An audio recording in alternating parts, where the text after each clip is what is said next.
I confirm my role as an expert Vietnamese English translator and translation assistant. I will provide a highly accurate, detailed translation of your text, employing a slow-paced, deeply psychological, and emotionally evocative narrative style tailored for an American audience aged 45 and older. All numbers will be spelled out in words, and I will strictly avoid the use of end dashes or line breaks, presenting the translation as one seamless block of text with proper citations attached to each sentence. Picture, if you will, a quiet evening in Seattle. Sarah sits curled up on her sofa, her thumb hovering just above the send button. She is about to send a text message. But as she murmurs it aloud for one final check, Sarah suddenly freezes, realizing that something feels off. Does this message sound a bit too eager? So, she hastily deletes it and carefully rewrites the words. But alas, the new version now reads as incredibly awkward and forced. Thus, Sarah continues to type and delete countless more times, overanalyzing every single word and phrase. And then, before she even realizes it, over 1 hour has passed, and that message still sits silently in her drafts, completely unsent.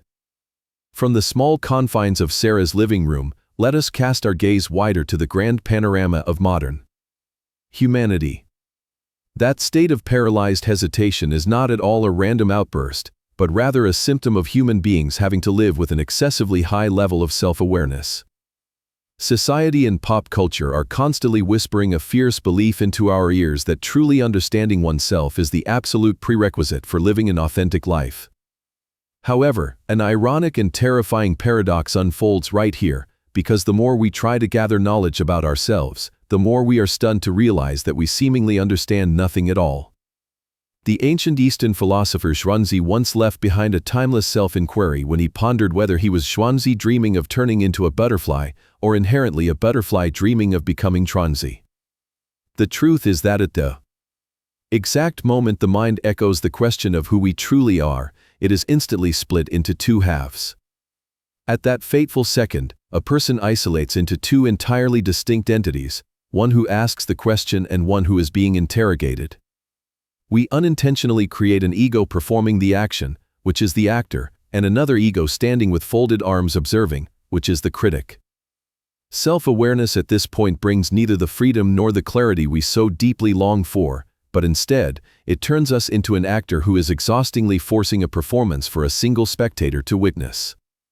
And that incredibly strict, invisible spectator is no stranger, but our very own selves.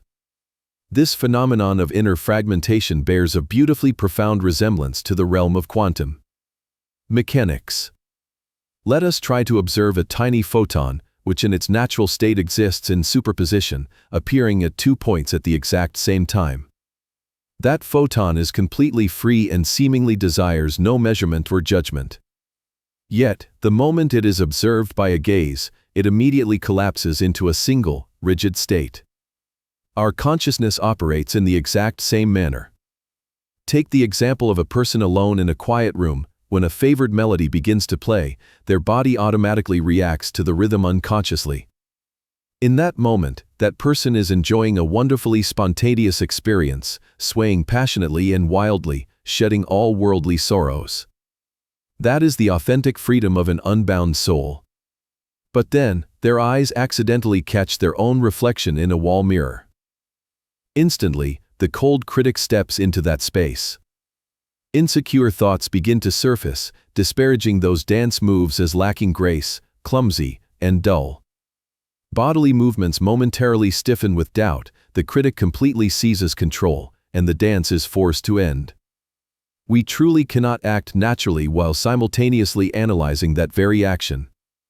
Because when the mind wades too deeply into self-scrutiny, it traps itself in a loop surrounded by infinite mirrors.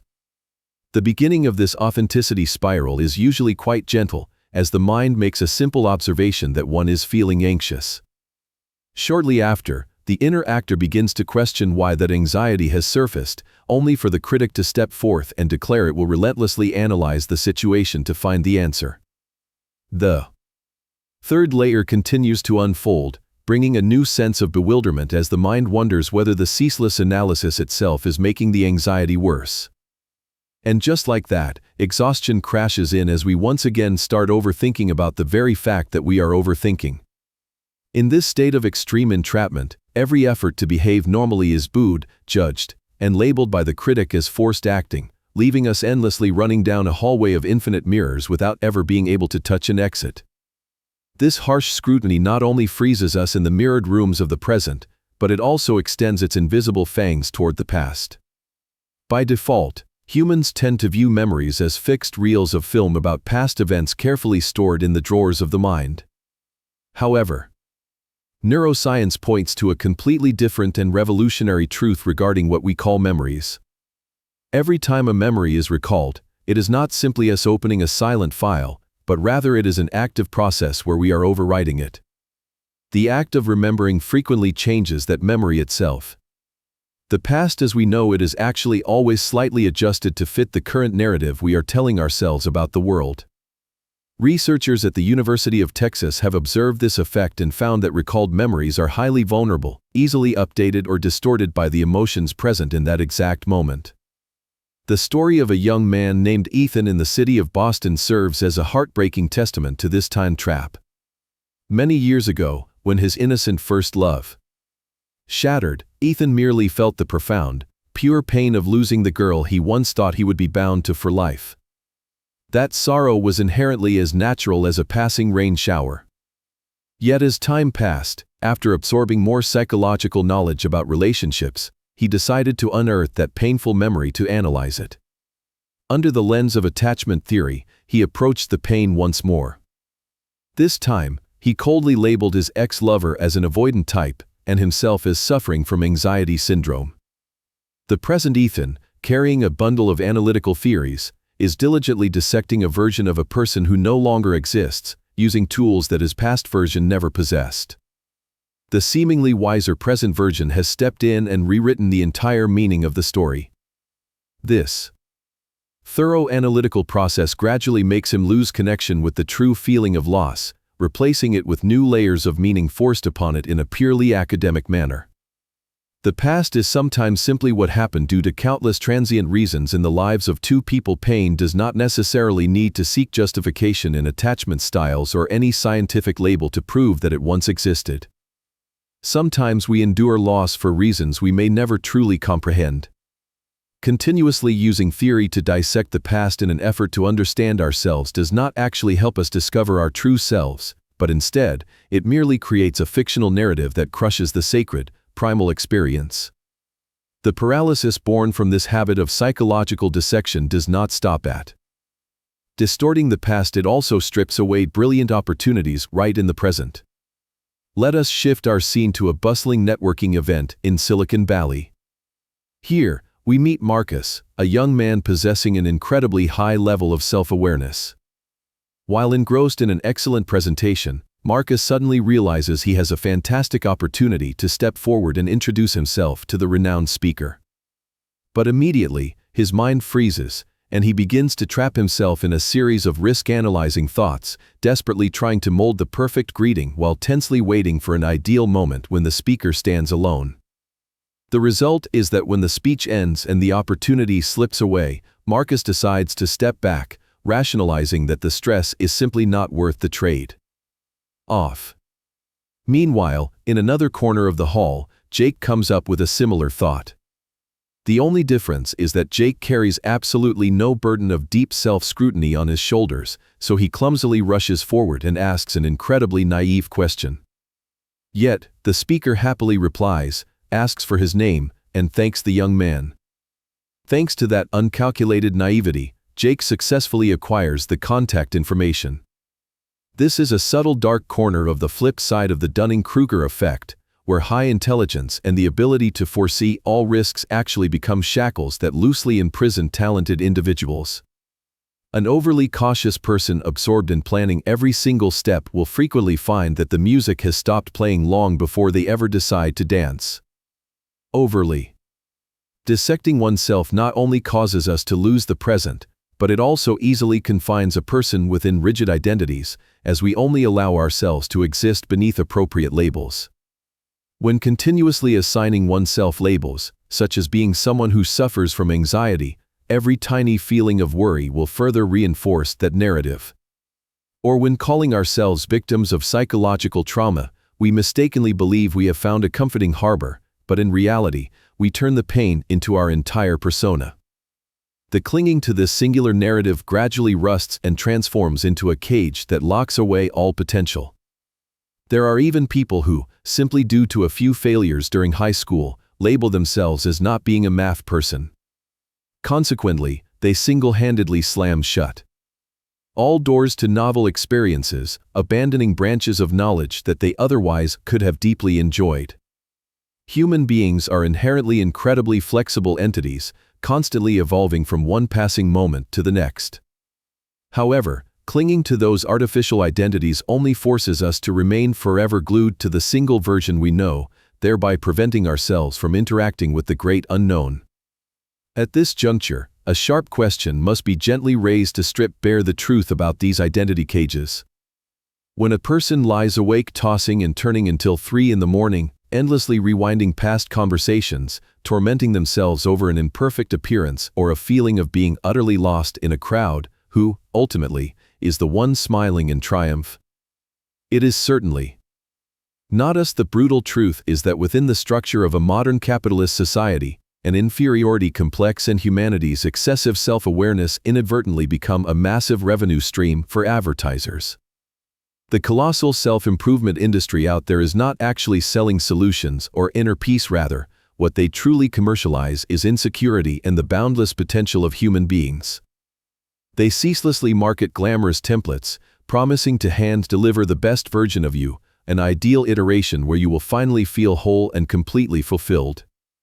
But take a moment to reflect. If absolutely everyone were completely satisfied with their true selves in the present moment, this multi-billion-dollar industry would undoubtedly collapse in an instant. The environment surrounding us has already been designed in a sophisticated and deeply calculated manner to perpetually steer the human mind toward a sense of deficiency, ensuring we never feel it is enough. We often mistakenly believe that we become anxious because we possess an excessively high level of self-awareness. But no, the truth runs much deeper than that. We are forced to relentlessly self-reflect and excavate ourselves simply because that anxiety can generate massive profits for someone else. The sacred process of mental health care is sometimes absurdly gamified to a tragic extent.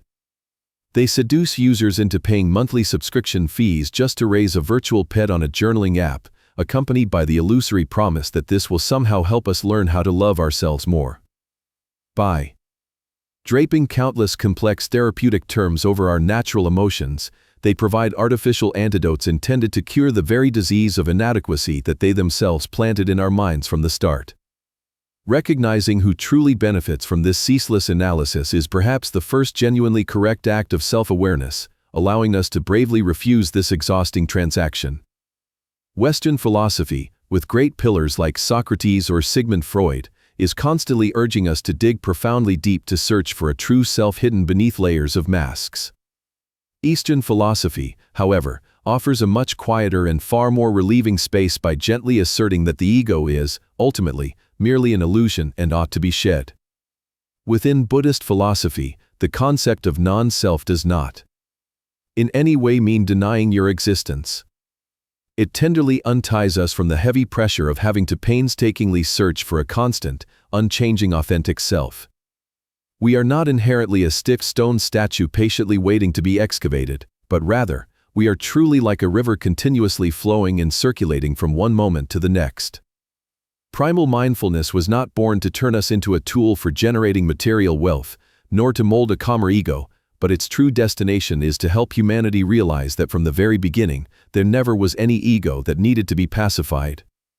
The philosopher Zhuangzi left behind a deeply liberating shrug when he refused to seek a definitive answer to the butterfly dream to determine whether he was truly a butterfly or a man. The obsession with searching for who I truly am is, ultimately, just another form of attachment that imprisons the mind.